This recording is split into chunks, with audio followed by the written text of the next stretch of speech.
ফুটন্ত গরম দুধে পাউরুটি দিয়ে দিন, আর এমন একটা ডেজার্ট তৈরি হবে যেটা খাওয়ার জন্য ছোট বড় সবাই পাগল থাকবে। আপনি যদি কাউকে একবার খাওয়ান, সে বারবার রিকোয়েস্ট করবে রেসিপি জানার জন্য। আমি যখনই বানাই, আমার মেয়েরা তো এটা ফ্রিজ থেকে নিয়ে বারবার শুধু খেতে থাকে।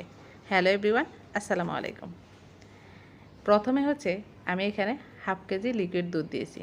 দুধটা গরম হয়ে আসার পর তারপরে পাউরুটি দিয়ে দিচ্ছি। তো পাউরুটিগুলোকে এভাবে ছোট ছোট টুকরো করে দিবেন। আমি এখানে হাফ কেজি দুধের জন্য 2 পিস পাউরুটি ব্যবহার করতেছি, আর এই পাউরুটিগুলো বড় পিস, যদি ছোট পিস হয় সেক্ষেত্রে আপনারা 3 পিস ব্যবহার করবেন। তারপর অপেক্ষা করব বলক চলে আসার জন্য।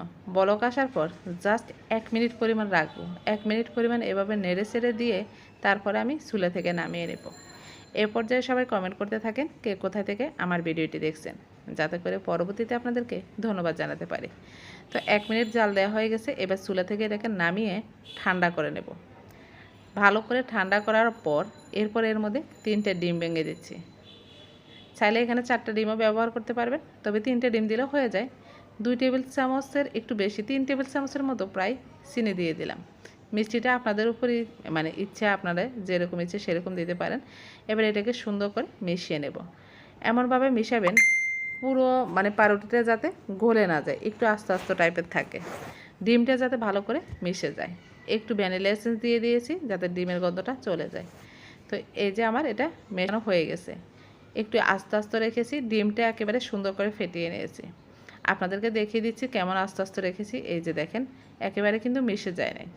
এরকম থাকলে খেতে বেশি ভালো লাগে। এবার একটা ওভেন প্রুফ বাটিতে আমি ঢেলে নিচ্ছি। যে কোনো ওভেন প্রুফ বাটিতে নেবেন যাতে করে গরমে ফেটে না যায়। চুলা একটা হাঁড়িতে পানি দিয়ে দিয়েছি। এরপরে একটা স্ট্যান্ড বসিয়ে এর উপরে এখন বাটিটা বসিয়ে দিচ্ছি। বসিয়ে দিয়ে একটা প্লেট দিয়ে ঢেকে দিচ্ছি। প্লেটটা যাতে ওভেন প্রুফ হয়, যাতে গরমে না ফাটে, উপরে ঢাকনা দিয়ে ঢেকে দিলাম, ছিদ্রটা বন্ধ করে দিলাম। এখন এটাকে 40 মিনিট ভাপে রাখবো। 40 মিনিট পর ঢাকনাটা খুলে দেখছি এটা কেমন হয়েছে। 40 মিনিটের মধ্যে কিন্তু হয়ে যায়, তবুও আপনারা একটু চেক করে নেবেন।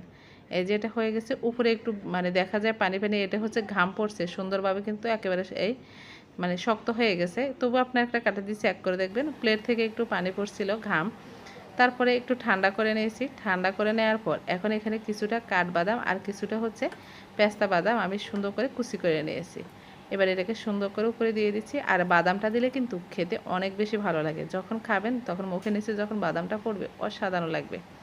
এই ডেজার্টটা আপনারা বানিয়ে কোনো অকেশনে, বাসায় কোনো গেস্ট আসলে যে কোনো সময় বানিয়ে আপনারা ফ্রিজে রেখে দেবেন। ফ্রিজ থেকে বের করে খাবেন, মুখে দিবেন আর দেখবেন নিমেষে হাওয়া হয়ে গেছে।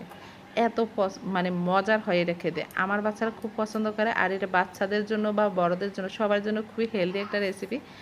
বাসায় বাচ্চা থাকলে বাচ্চাদেরকে এভাবে খাওয়াতে পারেন, বড়রা খেতে পারেন। খুবই মজার। আশা করি রেসিপিটি ভালো লেগেছে। ভালো লাগলে অবশ্যই লাইক কমেন্ট শেয়ার করবেন। আজকের মতো বিদায়। আল্লাহ হাফেজ।